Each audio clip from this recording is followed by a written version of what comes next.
한국에서 대학생들 그리고 고등학생들을 지도할 때 보통 겨울에 한 번, 여름에 한 번 수련회를 준비를 합니다. 그래서 방학이 시작되면 새벽 기도회로 모으기도 하고 성경 공부를 미리 하면서 준비를 해서 수련회 참석을 합니다. 그런데 보면 안타까운 게 있습니다. 학생들은 은혜를 받고는 싶은데 마지막 날이 되어서야 은혜를 받으려고 합니다. 근데 지도하는 입장에서는 어떻습니까?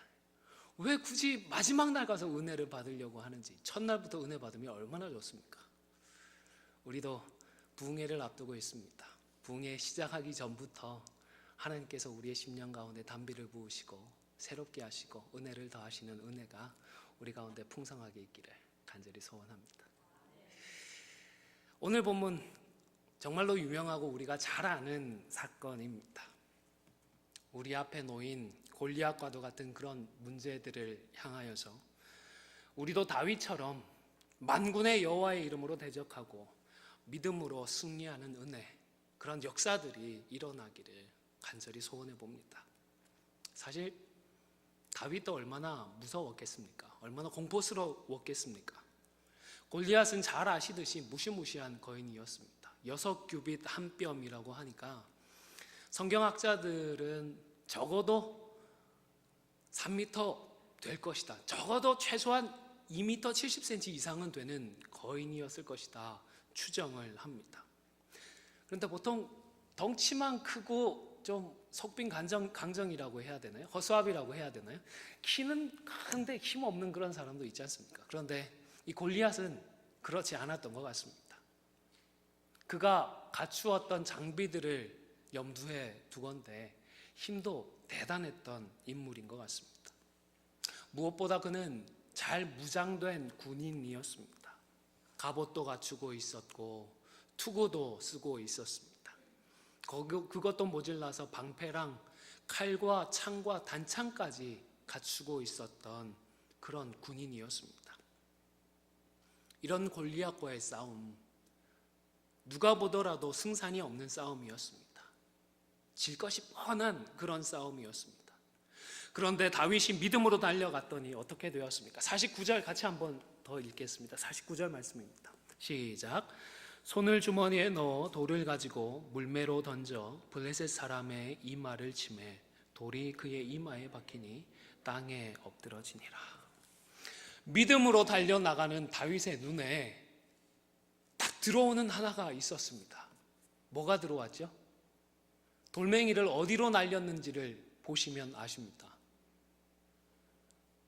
골리앗의 어디요? 이마. 아무데나 던졌는데 우연히 이마로 날아갔다고 생각하셔도 뭐 좋겠지만 제가 볼 때는 겨냥을 하고 던진 것 같습니다. 그렇죠? 근데 달려나가면서 보니까 어떻습니까? 키가 얼마나 최소한 어떻게 된다고요? 2m 70. 키가 한 2m 정도 되는 농구 선수들 곁에 가보셨습니까? 손이 얼마나 큰지요. 저희들 얼굴을 다 덮고도 남습니다. 손만 클 뿐만 아니라 그런 사람들은 머리도 큽니다. 머리가 크니까 이마도 어떨까요? 당연히 크죠. 무서웠을 때는 보이지 않았던 믿음으로 달려나가니까 아마도 하나님께서 보여주셨겠죠. 이거는 뭐 눈을 감고 던져도 실패할래야 실패할 수 없을 만큼 거대한 골리앗의 이마가 눈에 들어왔던 것이 아닌가 싶습니다. 우리 모두에게도 골리앗과도 같은 삶의 문제들이 있을 줄로 압니다. 우리 교회에도 그런 문제들이 있습니다. 우리가 이런 골리앗을 믿음으로 대적하는 가운데에 하나님께서 은혜를 더하셔서 이런 골리앗들의 약점이 우리에게도 보여지는 은혜가 있기를 간절히 소원합니다. 그런데 우리의 문제나 가정이나 교회의 문제가 그렇게 단순하지가 않은 것 같습니다. 주님 믿습니다 주님 함께 해주십시오 라는 이러한 고백도 그저 순수하고 아니면 그저 순진한 그런 믿음의 고백에만 그쳐서는 안 되겠다 싶습니다. 오늘 다윗이 믿음으로 달려나가고 있지만 그저 믿음으로 반드시 이길 것이다 라는 확신만으로 달려나가지는 않았기 때문입니다. 다윗이 여호와의 이름으로 일어났을 때에는 첫 번째로 자신의 안위나 유익보다 여호와의 이름을 우선시하였습니다. 45절을 같이 한번 읽어볼까요? 오늘 본문 45절 말씀입니다. 시작. 다윗이 블레셋 사람에게 이르되 너는 칼과 창과 단창으로 내게 나아오거니와 나는 만군의 여호와의 이름 곧 내가 모욕하는 이스라엘 군대의 하나님의 이름으로 내게 나아가노라. 아멘. 다윗은 자신의 안위를 위해서 달려나가지 않았습니다. 그저 자신의 가족을 지키기 위해서 달려나갔던 것이 아닙니다. 자신의 조국을 지키기 위해서 위험을 무릅쓰고 달려나갔던 것도 아니었습니다. 무엇보다 하나님을 향하여, 하나님을 위하여, 여호와 하나님을 위하여 일하고자 하였던 것입니다. 사실 하나님을 위한다, 하나님을 믿는다라고 하면서 실제로는 자기 자신의 유익을 추구하고 자신의 목적을 구하는 사람들이 생각보다 많다는 것을 봅니다. 우리가 보통 믿습니다 주님 이렇게 고백할 때에는 어떻습니까? 자신을 위하고 자기 가족을 위하고 혹은 우리 교회만을 위해서 소원하는 경우들도 있음을 봅니다. 그런데 이런 것들이 항상 하나님을 위하는 것과 연결되지는 않더라는 사실입니다. 솔직해야 하겠습니다. 그러나 자신과 가족, 그저 공동체만을 위해서가 아니라 무엇보다 여호와 하나님을 위해서 그분의 영광을 위해서 달려나가는 이 다윗에게 하나님은 함께해 주셨던 것입니다. 우리의 중심을 돌아보고 우리를 점검할 수 있으면 좋겠습니다. 우리의 일상이 그저 우리만을 위한 것에 그치지 않았으면 좋겠습니다. 우리의 궁극적인 목적이 하나님을 위한 것이고 하나님의 이름의 영광을 드러내기 위한 것이 될 수 있기를 간절히 소원합니다.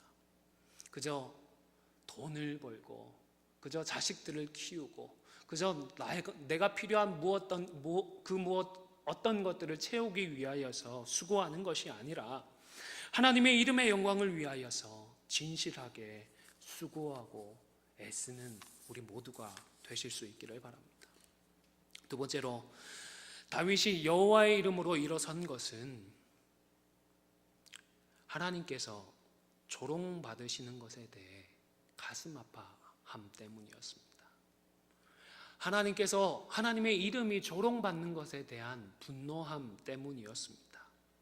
45절 후반부에 보면 내가 모욕하는 이스라엘 군대에 하나님의 이름으로 내게 나아가노라.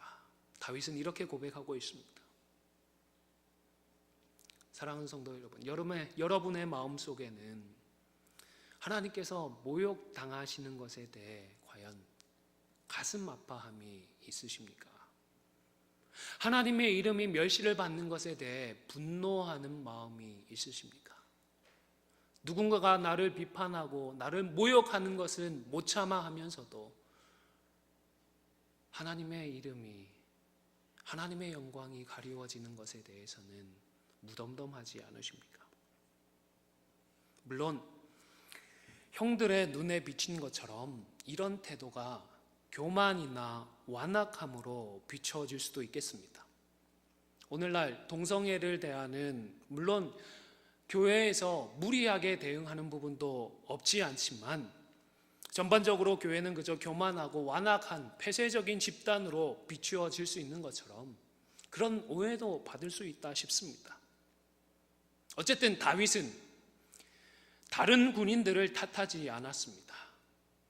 무서워하고 그저 숨어있는 사울 왕을 탓하지도 않았습니다.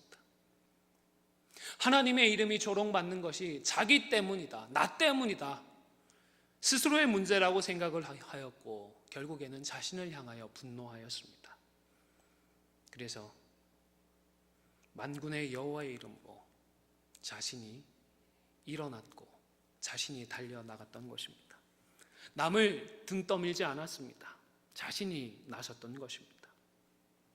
사랑하는 성도 여러분, 지금 하나님을 조롱거리로 만들고 있는 다른 누군가가 아니라 골리앗과도 같은 문제들 앞에서 믿음으로 담대하게 나서지 못하는 우리 자신을 향해 가슴 아파할 수 있기를 바랍니다.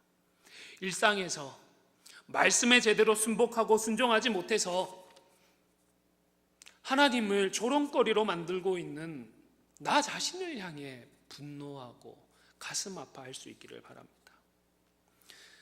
하나님께서 이 성경을 그저 다른 사람을 판단하고 정죄하라고 주신 것이 아니라 내가 읽고 내가 하나님을 만나고 내가 변화받고 내가 성숙하라고 주신 그 말씀인데, 그 말씀 앞에서 나를 비추어 보지 않는 나의 모습을 가슴 아파하고 나의 중심 때문에 분노할 수 있기를 바랍니다. 우리 안디옥 교회 강단을 통하여서 선포되어지는 메시지들 속에서는 우리 교회에 속한 다른 누군가가 아니라 바로 내게 주시는 하나님의 음성이 포함되어 있다는 사실도 꼭 기억하실 수 있기를 바랍니다. 그리고 그 하나님의 음성을 놓치지 마시기를 바랍니다. 마지막으로 여호와의 이름으로 일어선 다윗은 자신이 잘 할 수 있는 방법, 자신이 잘 준비된 방법으로 달려나갔습니다. 여러 종류의 방법들이 있습니다. 보기에 좋은 방법도 있을 것이고 잘 될 것 같은 방법도 있을 것이고 꼭 해야 될 것 같은 그런 방법들도 있을 것입니다. 우리 개인과 가정과 교회의 문제들을 해결하기 위해서 각자가 보는, 각자가 판단하는 나름의 좋은 방법들도 있을 것입니다. 다윗과 이스라엘에게도 그런 방법들이 있었습니다. 군복을 갖추어 입고 노투구에 갑옷과 칼 같은 것들이 정말로 절실히 필요해 보였습니다. 그러나 다윗은 그것을 취하지 않았습니다. 왜입니까? 제가 39절을 잠시 읽어드리겠습니다.